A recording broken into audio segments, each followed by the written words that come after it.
U.S. soldiers took the new M16 into Vietnam, then found out it jammed when they needed it most. November 14, 1965. Landing Zone X-ray, IA Drang Valley, Central Highlands of South Vietnam. 10:48 in the morning. The pen barely moved as First Lieutenant James Riley scribbled in his field notebook, his hands still trembling from the firefight that had erupted moments after the helicopters departed. The rifle in my hands just saved my life. But I watched 3 men die today because theirs would not fire. Through the elephant grass and triple canopy jungle, approximately 14 miles west of Pleiku camp, American soldiers of the 1st Cavalry Division, Airmobile, had just experienced their first major battle against regular North Vietnamese Army forces. 450 men of Lieutenant Colonel Harold Moore's 1st Battalion, 7th Cavalry, had been inserted by helicopter into a clearing at the base of the Chu Pong Massif. Within minutes of landing, they had made contact with elements of the North Vietnamese Army's 66th Regiment. What would become a 3-day battle had begun. The new M16 rifle, rushed into production and shipped to Vietnam with promises of revolutionary firepower, had performed flawlessly for some units. For others, it had failed catastrophically. What none of them knew was that this moment would trigger one of the most devastating equipment failures in American military history. A systematic collapse of trust between soldiers and their primary weapon that would cost hundreds of lives before congressional intervention forced urgent reforms. The mathematics of this tragedy were being written not in battle plans, but in jam rates, powder specifications, and chrome plating decisions that had prioritized cost savings over soldier survival. The crisis had begun not in the jungles of Vietnam, but in the boardrooms of the Pentagon and the production facilities of American defense contractors. The weapon that would become the M16 started its life as the Armalite AR-15, designed in the late 1950s by Eugene Stoner. Born in 1922, Stoner had served as a Marine in the South Pacific during World War II and later worked as a machinist and design engineer. His revolutionary approach to rifle design challenged every assumption about military weapons. The AR-15 was first revealed at Fort Benning, Georgia in May 1957. This lightweight rifle, weighing just 6.37 pounds compared to the M14's 9.2 pounds, fired a small-caliber 5.56 mm round at extremely high velocity. The cartridge itself, based on the commercial .223 Remington round, pushed a 55-grain bullet at over 3,000 feet per second. Early tests with Special Forces units in 1962 showed remarkable results. The rifle's light recoil allowed soldiers to maintain accurate fire even in full automatic mode. High ammunition capacity meant soldiers could carry 300 rounds in the same weight as 180 rounds of 7.62 mm ammunition for the M14. The devastating wounding capability of the high-velocity round made it ideal for the close-quarters jungle combat of Southeast Asia. Air Force security police units adopted the rifle enthusiastically and reported excellent results. But between those promising early trials and full-scale deployment lay a series of decisions that would transform a revolutionary weapon into a death trap. In January 1963, Secretary of Defense Robert McNamara concluded the AR-15 was superior to the M14 and ordered a halt to M14 production. In November 1963, he approved orders for 85,000 XM16E1S, overriding objections from Army brass who remained loyal to the heavier M14. Production began in March 1964. The decision was driven partly by cost, partly by the urgent need for weapons suited to Vietnam's unique combat environment, and partly by McNamara's faith in systems analysis and modern technology over traditional military thinking. The rifle McNamara ordered, however, was not the rifle that had performed so well in early testing. The changes began with the ammunition. Eugene Stoner had designed the AR-15 to fire cartridges loaded with IMR 4475, a stick powder manufactured by DuPont. This powder produced specific pressures and a cyclic rate of fire around 800 rounds per minute.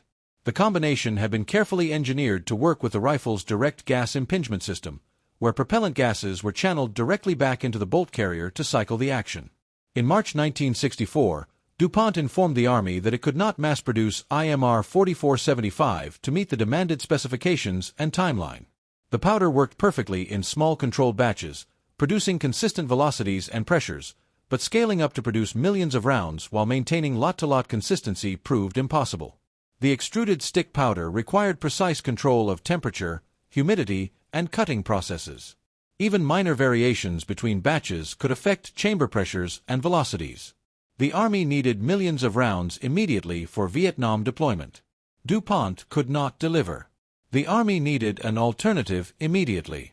Olin Matheson Company stepped forward with WC-846, a ball propellant already in use for 7.62 mm NATO ammunition. Ball powder used an entirely different manufacturing process. The nitrocellulose was dissolved in solvents, formed into tiny spheres, and then hardened. This process was faster, more consistent, and much easier to scale up to mass production.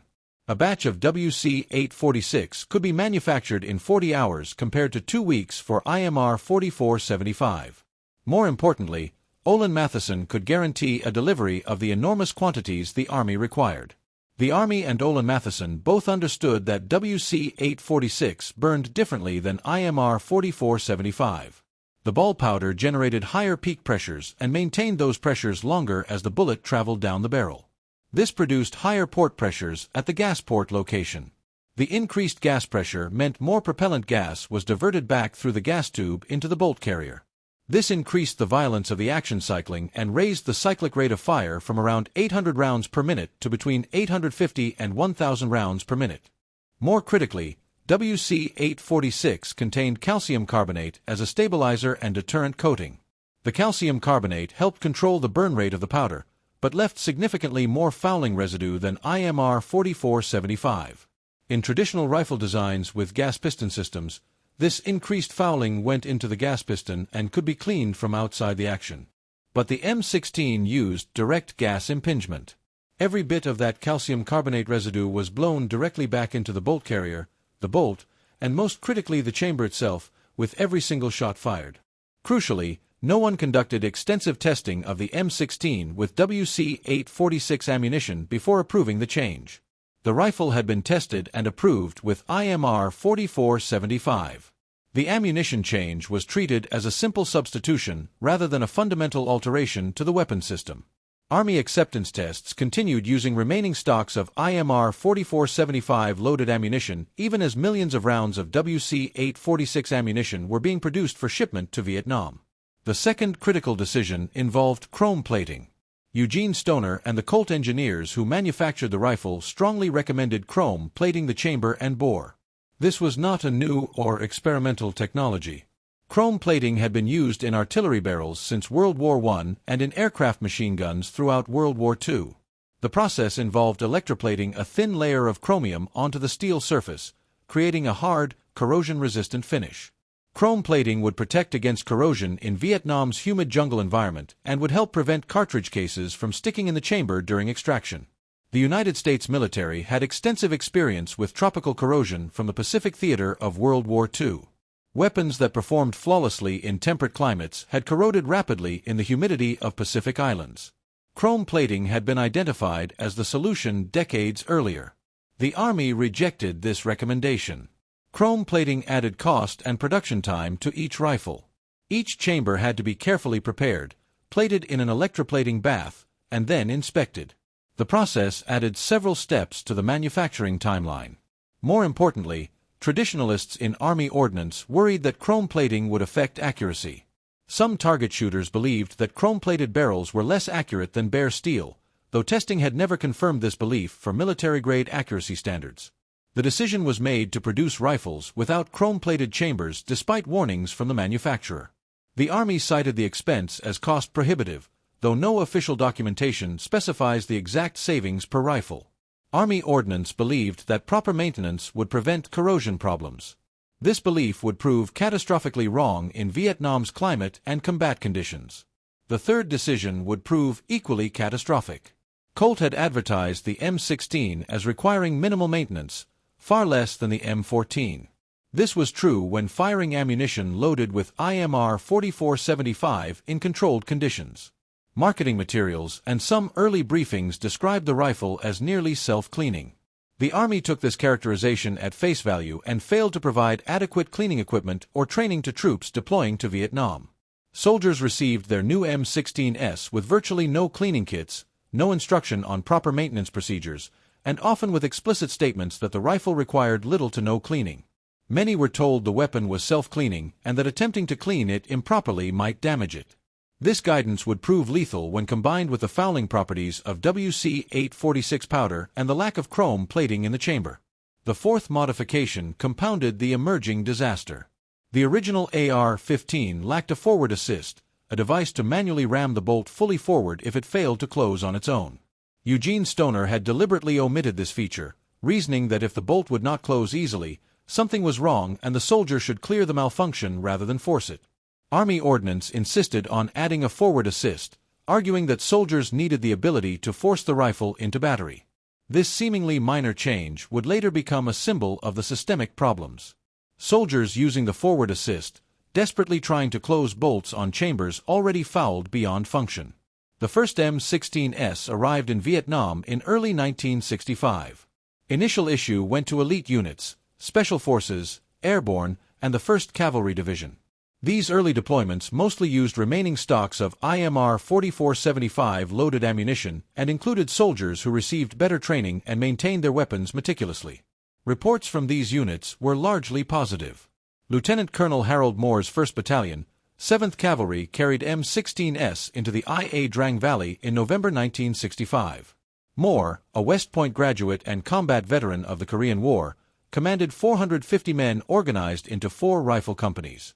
They deployed aboard 16 UH-1D Huey helicopters, landing in waves at Landing Zone X-ray. The landing zone was a clearing approximately 100 yards wide at the eastern base of the Chu Pong Massif, a mountain that rose to 4,400 feet and marked the border with Cambodia. Within 15 minutes of the first helicopter touching down, Moore's troops made contact with North Vietnamese forces. What followed was a desperate 3-day battle against elements of 3 North Vietnamese regiments, perhaps 2,000 enemy soldiers. The fighting was often at point-blank range, sometimes hand-to-hand. North Vietnamese forces launched human wave assaults. American soldiers fired their M16s on full automatic, burning through magazine after magazine. In that first major engagement between American and North Vietnamese regular forces, the M16 performed remarkably well for most soldiers. The rifle's high rate of fire and lightweight ammunition allowed troops to carry significantly more rounds than they could have with M14s. Lieutenant Colonel Moore had ordered his men to carry as much ammunition as possible. Many soldiers carried 300 to 400 rounds. In the desperate close-quarters fighting that characterized IA Drang, this ammunition capacity proved decisive. American firepower, combined with artillery support and tactical airstrikes, prevented the North Vietnamese from overrunning the landing zone. Sergeant Ernie Savage, who fought in the battle, later described the experience. "I did not run out of ammunition. I had about 30 magazines in my pack and no problems with the M16. Savage's platoon held a critical position on the perimeter throughout the battle. The M16s functioned as designed. But IA Drang represented the best-case scenario for the M16. These were well-trained soldiers of an elite Airmobile division. They had received better instruction on the new rifle than conventional infantry units would receive later. They maintained their weapons carefully. Most critically, many of the rifles at IA Drang were still using ammunition loaded with IMR 4475 powder, the propellant the rifle had been designed to use. The weapons were relatively new, with chambers not yet corroded. The chaos of battle and the success of the engagement masked early warning signs of the problems that would emerge months later. As 1966 progressed and hundreds of thousands of M16s flooded into Vietnam, loaded exclusively with WC-846 ammunition and issued to conventional infantry units with minimal training, the crisis began to unfold. By mid-1966, reports started filtering back from Vietnam that the M16 was failing at catastrophic rates. Soldiers wrote desperate letters home describing rifles that jammed after firing just a few rounds. Officers filed official complaints stating that their men had lost confidence in their primary weapon. Medical evacuation helicopters brought back wounded men who reported their rifles had failed at the moment they needed them most. The failures followed a predictable and deadly pattern. After firing 10 to 20 rounds, especially in full automatic mode, the rifle would fail to extract the spent cartridge case. The sequence of the malfunction became grimly familiar to soldiers throughout Vietnam. The soldier would pull the trigger. The rifle would fire. The action would cycle. The bolt carrier, driven backward by gas pressure. The extractor would attempt to pull the spent cartridge case from the chamber, but the case would stick, gripped by the corroded chamber walls and sealed by powder residue. The extractor, a small hook-shaped piece of spring steel, would pull against the rim of the brass case. The soft brass would deform under the pressure. The extractor would tear through the rim, leaving the body of the cartridge wedged firmly in the chamber. The bolt carrier would cycle backward, ejecting only the torn brass rim. A fresh round would be stripped from the magazine and pushed forward by the bolt. But the bolt could not close. The chamber still contained the body of the previous cartridge case. The fresh round would jam against the stuck case. The action would be completely locked. The soldier would pull the trigger and hear only a click. The hammer had fallen on a firing pin that could not reach the primer because the bolt was not fully closed. At this point, the rifle was completely inoperable. No amount of manipulation of the charging handle or forward assist would clear the malfunction. The only way to clear this type of jam was to insert a cleaning rod down the barrel from the muzzle end and punch the stuck case backward out of the chamber. This required removing the magazine, locking the bolt to the rear, inserting a cleaning rod down the 20-inch barrel, and forcefully driving the stuck case out through the ejection port. But soldiers had not been issued cleaning rods. The rifle had been described as self-cleaning and requiring minimal maintenance. Cleaning kits, when they existed at all, were typically kept at base camps, not carried on patrol. Even if a soldier had been issued a cleaning rod, performing this clearance procedure under fire was virtually impossible. It required using both hands, taking at least 30 seconds, even for an experienced soldier, and left the soldier completely unable to defend himself. In a firefight where the enemy might be 10 feet away in thick jungle, 30 seconds without a functioning weapon was a death sentence. Marine Corporal John Stevens wrote home in June 1966, "Out of 40 rounds I fired, my rifle jammed about 10 times. I pack as many grenades as I can, plus bayonet and K-bar jungle knife, so I will have something to fight with. If you can, please send me a bore rod and a 1¼ inch paintbrush. I need it. Our rifles are getting a lot of guys killed because they jam so easily." The desperation in such letters reflects a soldier's worst nightmare. Fighting in dense jungle where the enemy could be 5 feet away, where contact happened without warning, where survival depended on immediate, overwhelming firepower, and discovering that your rifle would fire 5 rounds and then become a useless club. October 1966, the commanding officer of 1st Battalion, 2nd Infantry, 1st Infantry Division filed an official report. The new M16E1 rifles are experiencing malfunctions to the extent that confidence has been degraded. His battalion had lost men in firefights when their rifles failed. Troops were beginning to pick up enemy AK-47 rifles from dead North Vietnamese soldiers, weapons they knew would fire reliably even when covered in mud. The AK-47 became the M16's devastating counterpoint. Designed in the Soviet Union by Mikhail Kalashnikov and adopted in 1947, the AK used a fundamentally different operating system. The AK employed a long-stroke gas piston. When the rifle fired, propellant gas was tapped from the barrel through a gas port, but instead of being channeled back into the bolt carrier as in the M16, the gas drove a long piston that was physically separate from the bolt carrier. The piston pushed the bolt carrier backward. Then the piston returned forward while the bolt carrier continued cycling. This meant propellant gas and fouling never entered the action. All the combustion residue stayed in the gas tube and piston, completely separate from the bolt and chamber. The AK was also built with loose tolerances that allowed it to function when dirty, wet, or corroded. The bolt had significant clearance inside the receiver. Dirt and debris simply fell out through gaps in the design. The magazine was curved and designed to feed reliably even when dented or dirty. Every part of the weapon prioritized reliability over precision.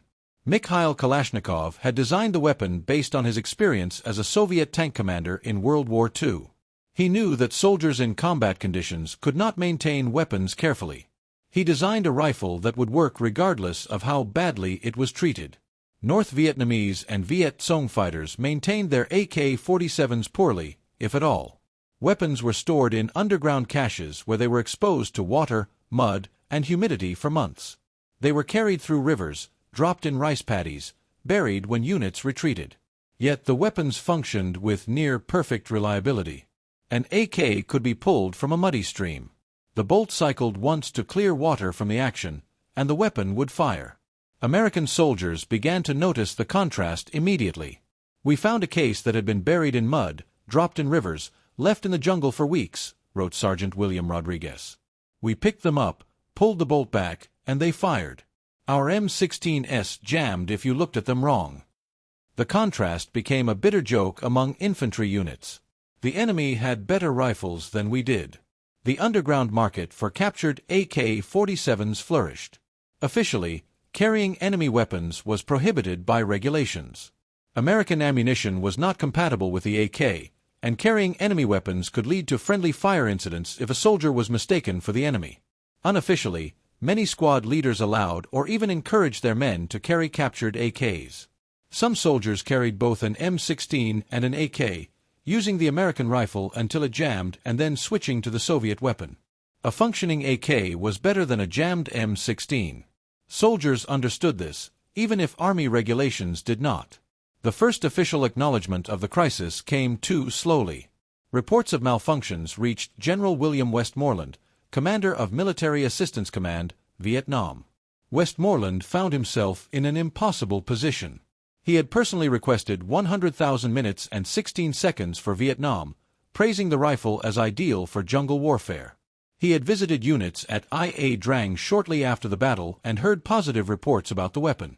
He believed the rifle was a significant improvement over the M14 for the type of combat American forces faced in Southeast Asia. Yet soldiers under his command were writing home that the M16 was getting them killed. The complaints could not be ignored, but acknowledging the problem meant admitting a massive failure in weapons procurement. In December 1966, the Marine Corps conducted a formal survey of 2nd Battalion, 9th Marines, after a series of engagements where rifle failures had caused casualties. The battalion had been involved in Operation Prairie, heavy fighting in the demilitarized zone near the North Vietnamese border. The survey was devastating. Approximately 80% of troops surveyed reported experiencing stoppages during combat operations. Many reported their rifles jamming after firing fewer than 10 rounds. Several Marines stated they had been wounded or seen fellow Marines killed because rifles failed during contact with the enemy. Some Marines reported firing only 3 or 4 rounds before experiencing complete weapon failure. The survey documented the types of malfunctions. Failure to extract was by far the most common, accounting for 80% of all stoppages. Failure to feed, where a fresh cartridge would not chamber properly, accounted for most of the remainder. Failure to fire, where the firing pin failed to ignite the primer, was relatively rare. The extraction failures followed the pattern that would become grimly familiar. The rifle would fire several rounds, then a cartridge case would stick in the chamber. The extractor would tear through the case rim. The rifle would be completely jammed. The survey included the most damning evidence yet. The Ichord Committee investigation later confirmed that one Marine corporal had been killed while running up and down the line of his squad trying to unjam other Marines' rifles with his cleaning rod. He was the only member of his squad who had managed to obtain a cleaning rod, apparently by trading with another unit. During a firefight, multiple Marines in the squad experienced extraction failures simultaneously. The corporal moved from position to position using his cleaning rod to punch stuck cases out of chambers while under fire. He was shot and killed while clearing a jam from another Marine's rifle. His own rifle, functioning properly, was found next to his body. He had died trying to keep his squad in the fight. By early 1967, the stories were reaching the American public. Soldiers' letters home describing rifle failures began appearing in newspapers. One Marine officer wrote, "Senator Gaylord Nelson, the weapon has failed us at crucial moments. As many as 60% of the rifles failed to operate. I know of at least 2 Marines who died within 10 feet of the enemy with jammed rifles."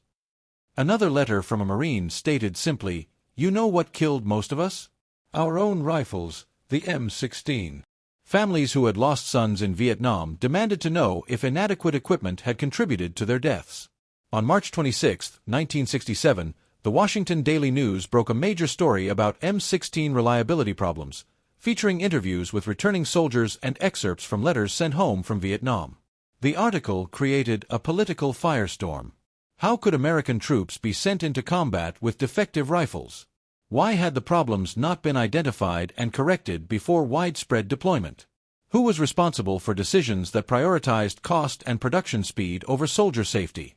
The pressure became impossible for Congress to ignore. On May 3, 1967, Representative L. Mendel Rivers, chairman of the House Committee on Armed Services, established a special subcommittee to investigate the M16 rifle program. Congressman Richard Ichord, Democrat of Missouri, was appointed chairman of the subcommittee. He was joined by Representative Speedy O. Long of Louisiana and Representative William G. Bray of Indiana. The Ichord Committee, as it became known, would conduct the most thorough investigation of a weapons procurement program in congressional history. Over the next 5 months, the committee held hearings on May 15th, 16th, and 31st, June 21st, July 25th, 26th, and 27th, and August 8th, 9th, and 22nd. All hearings were conducted at the Rayburn House Office Building in Washington. The committee interviewed hundreds of witnesses, from combat soldiers recently returned from Vietnam to Army generals, from Colt engineers to ammunition manufacturers, from Eugene Stoner himself to Pentagon procurement officials. Testimony was given under oath. Documents were subpoenaed. Technical experts were brought in to explain the ballistics and engineering involved. The committee examined every aspect of the M16 program. They reviewed procurement decisions going back to 1963. They analyzed test reports that had been filed and ignored. They studied engineering drawings and manufacturing specifications. They interviewed soldiers who had survived firefights where their rifles failed. They brought in weapons that had been recovered from casualties, rifles found next to dead Americans with stuck cases still in the chambers. The picture that emerged was devastating. Every decision that had transformed the reliable AR-15 into the failing M16 was documented in detail. The switch from IMR 4475 to WC-846 powder without adequate testing. The rejection of chrome plating despite manufacturer recommendations. The failure to provide cleaning equipment or training. The misleading claims about the rifle being self-cleaning. The increased cyclic rate that accelerated fouling. The quality control problems at Colt that allowed rifles to be shipped with defective parts. Each failure was documented with technical data, engineering reports, and the testimony of soldiers who had paid the price. The committee discovered that multiple people had raised red flags about these issues before widespread deployment. Colt engineers had protested the ammunition change in writing.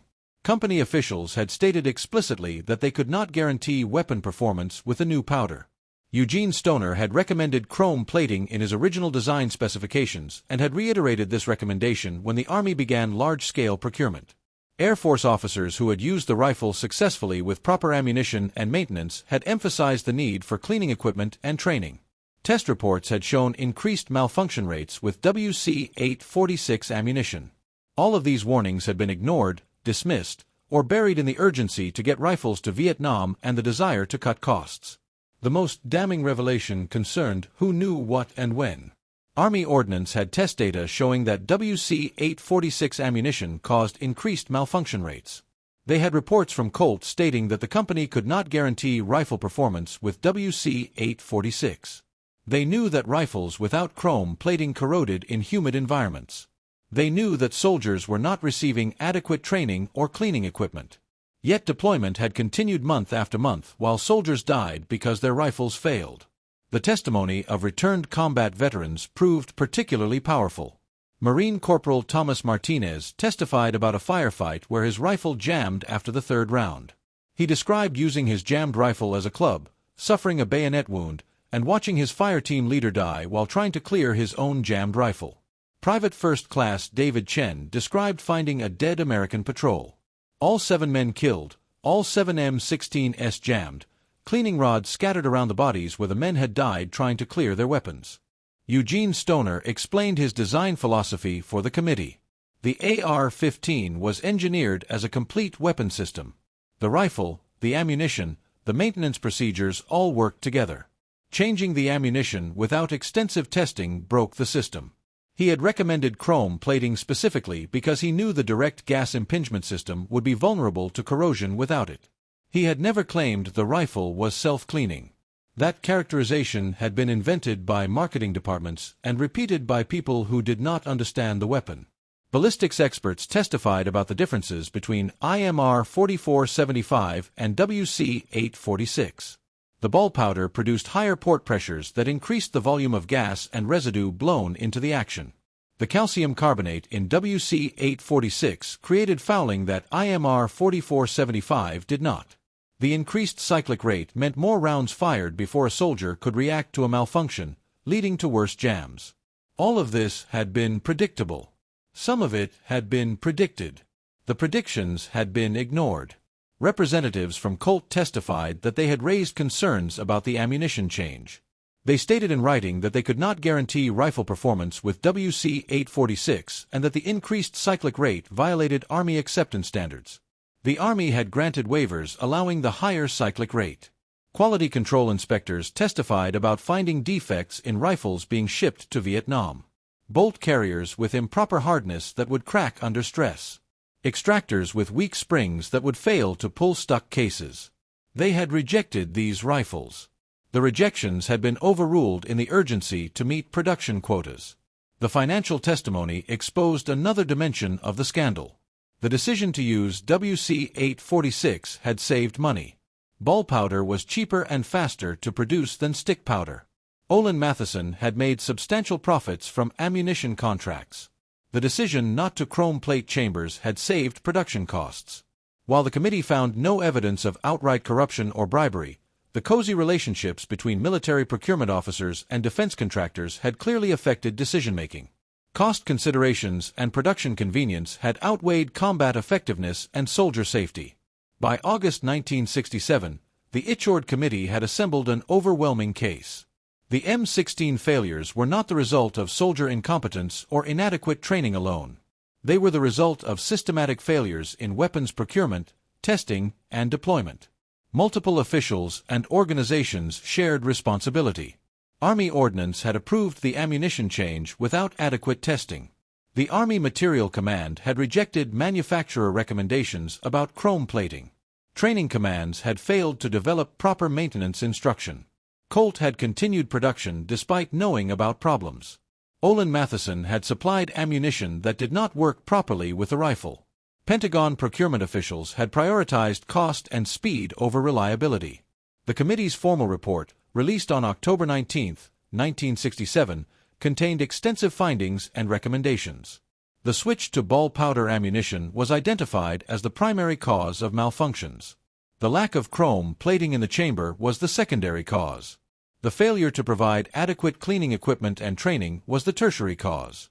The report recommended immediate action: chrome plate all M16 chambers and bores, develop improved ammunition with reduced fouling characteristics, provide extensive cleaning kits to all troops carrying M16s, implement comprehensive training programs on proper maintenance, modify the rifle to reduce the cyclic rate, establish better quality control in production, create accountability for procurement decisions that affected soldier safety. The investigation generated enough political pressure that the Army could not continue its previous course. Changes began immediately, even before the final report was released. The Army had already begun standardizing the improved XM16E1 as the M16A1. The XM16E1 was type classified as the M16A1 on February 13, 1967, and officially adopted by the United States Army on February 28, 1967. Production of the improved rifle ramped up rapidly throughout the spring and summer. The M16A1 incorporated critical modifications that addressed every major failure point.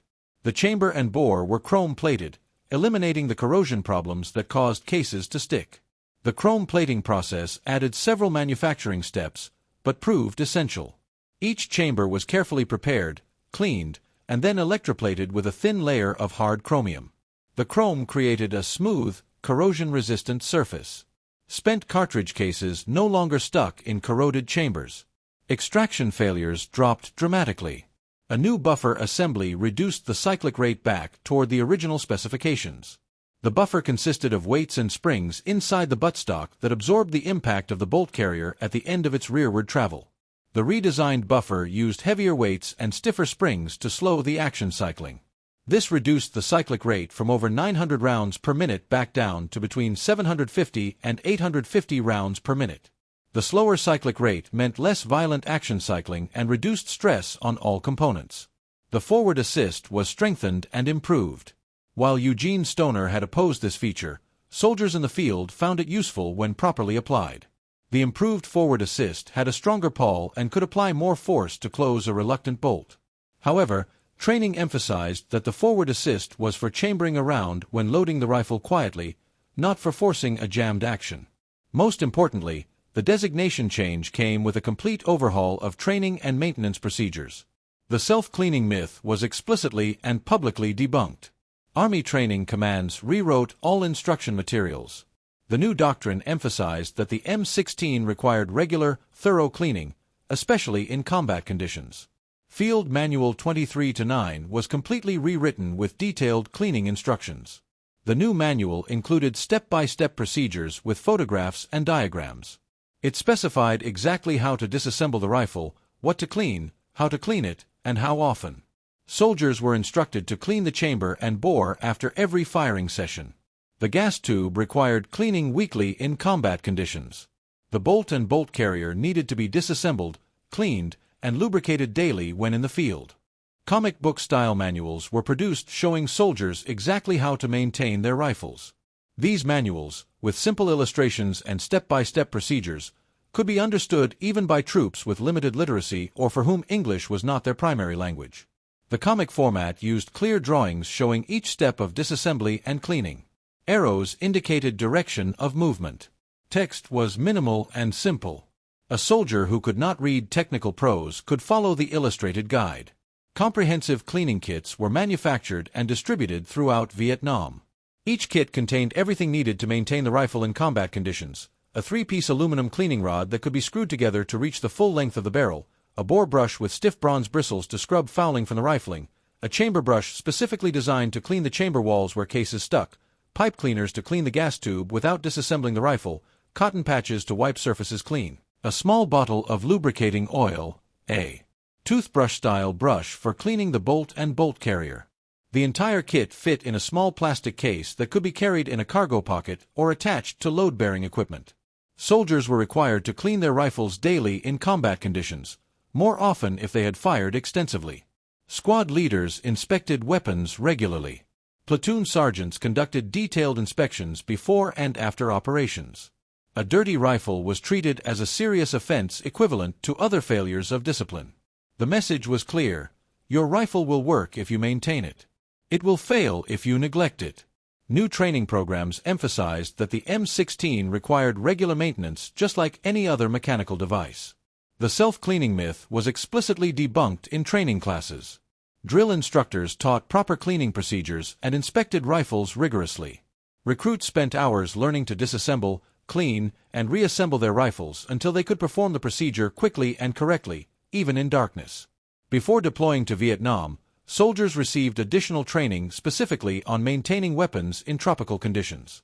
Most critically, the ammunition itself was improved. In 1970, a new powder designated WC-844 replaced WC-846 for 5.56 mm ammunition. WC-844 had reduced calcium carbonate content, producing significantly less fouling. The combination of chrome plating and cleaner ammunition solved the extraction problem that had killed so many soldiers. The results were dramatic.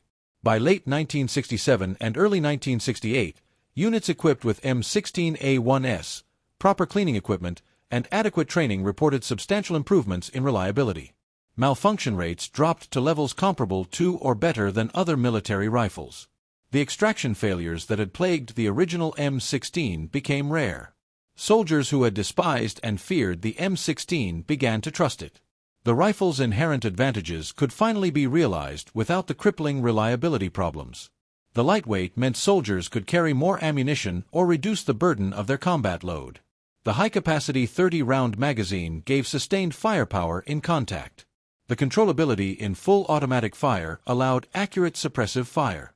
The devastating terminal ballistics of the high-velocity 5.56 mm round at close range proved highly effective in jungle combat.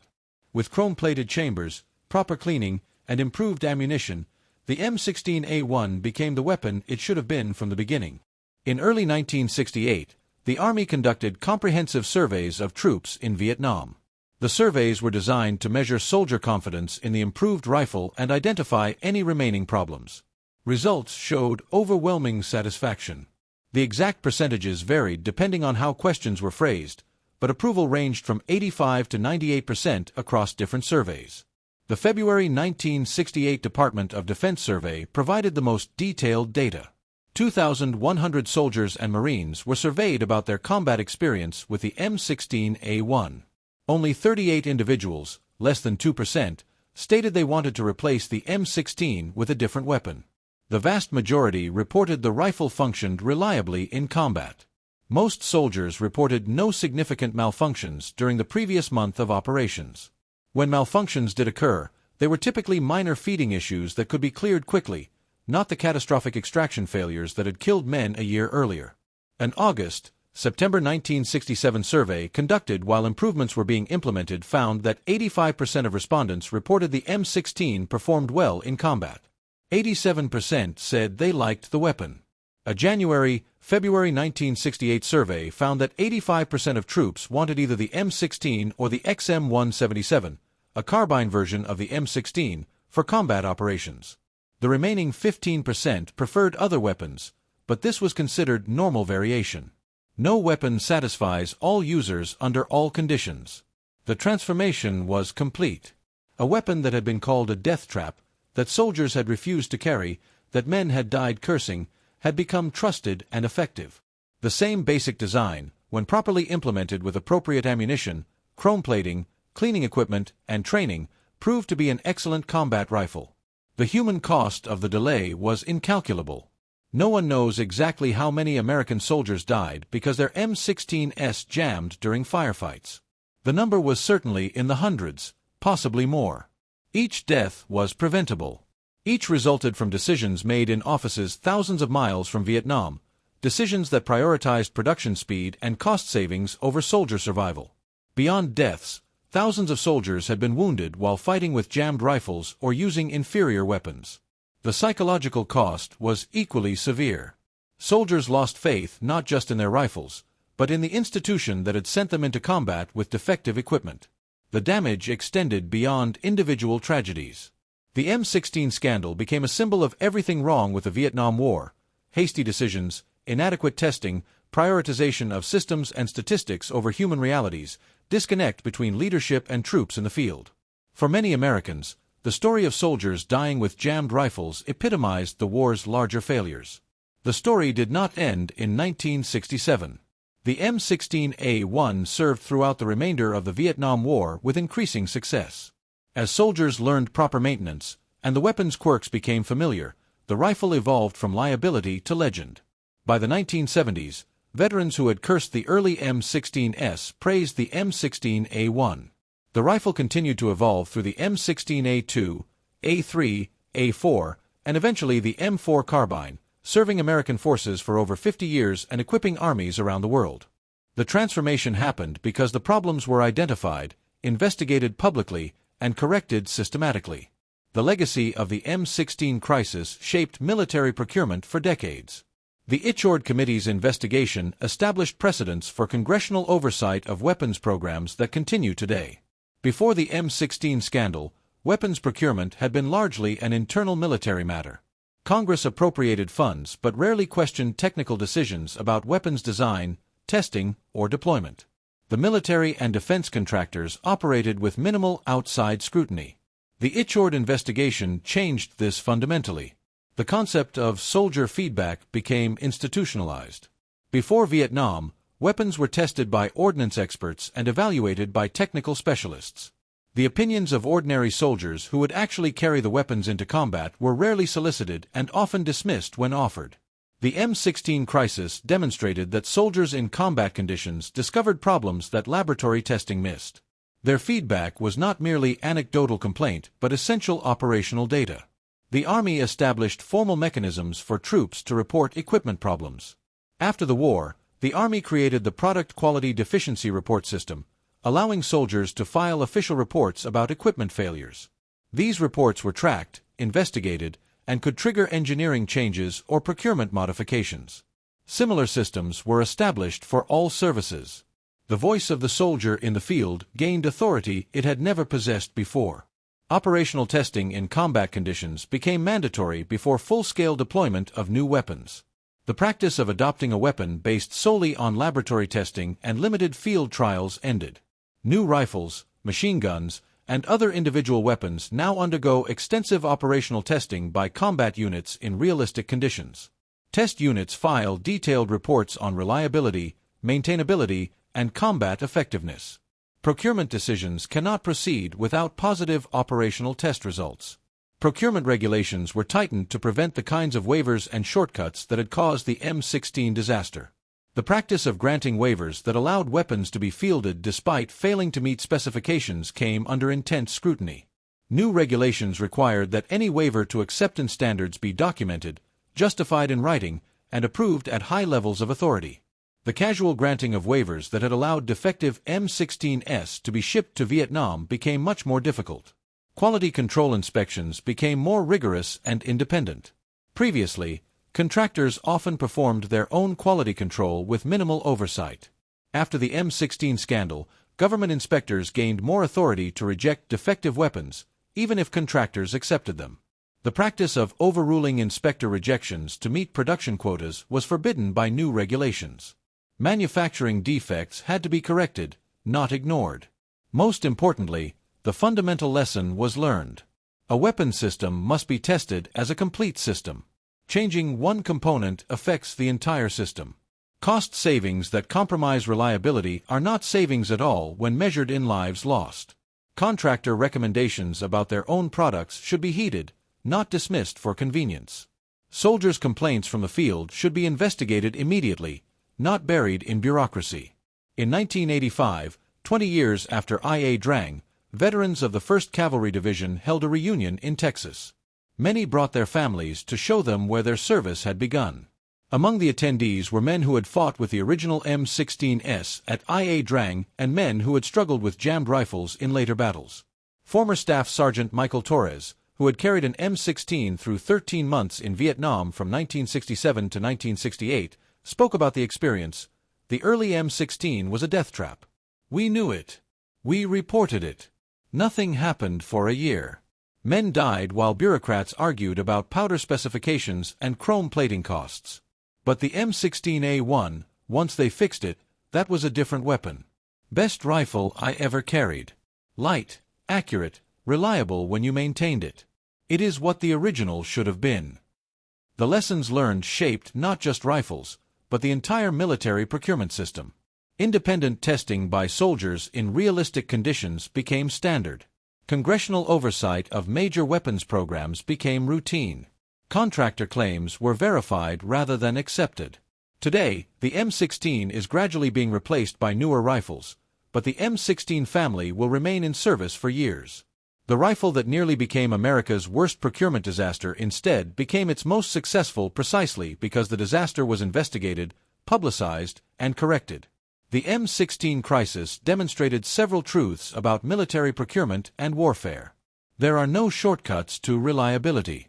Soldier feedback must be acted upon immediately. Transparency and accountability drive improvement. Good design can be ruined by bad implementation. Problems can be fixed if there is will to fix them. The soldiers who died because their M16s jammed in combat deserved better. They deserved rifles that had been properly tested. They deserved ammunition that worked with their weapons. They deserved chrome-plated chambers that would not corrode. They deserved cleaning equipment and training. They deserved leaders who would listen to their complaints and act immediately. The fact that later soldiers received all these things does not diminish the tragedy of those who died before the fixes were implemented. The M16 story became one of redemption because the rifle that soldiers called a death trap in 1966 became the rifle they praised in 1970 and beyond. The weapon that symbolized Pentagon incompetence became proof that accountability and transparency could force improvement. But redemption never erases the original sin. The men who died with jammed M16s bought that redemption with their lives. The congressional investigation, the media exposure, the public outrage, these forces drove change. They transformed a failing rifle into a reliable weapon. They reformed procurement procedures. They established accountability for equipment decisions. When soldiers were dying with jammed rifles and the military bureaucracy was slow to respond, it took Congress and the press to force action. The Ichord Committee's investigation saved American lives by exposing the truth and demanding fixes. Today's soldiers carry weapons that work because soldiers in Vietnam carried weapons that failed. And because those failures were investigated publicly and corrected systematically, the M16 succeeded in the long run, not because it was perfectly designed, but because when it failed, the failure was not covered up or ignored. The rifle jammed, soldiers died. The news got out. Congress investigated. Changes were made. The rifle worked. The men who carried M16s in Vietnam, particularly those who served in 1966 and 67 when the problems were worst, deserve recognition not just for their combat service, but for their persistence with defective equipment. They fought the enemy with rifles that too often would not fire. They improvised using grenades and captured weapons and sheer determination. They reported problems up the chain of command. They wrote letters home describing the failures. Their complaints eventually triggered the investigation that fixed the system.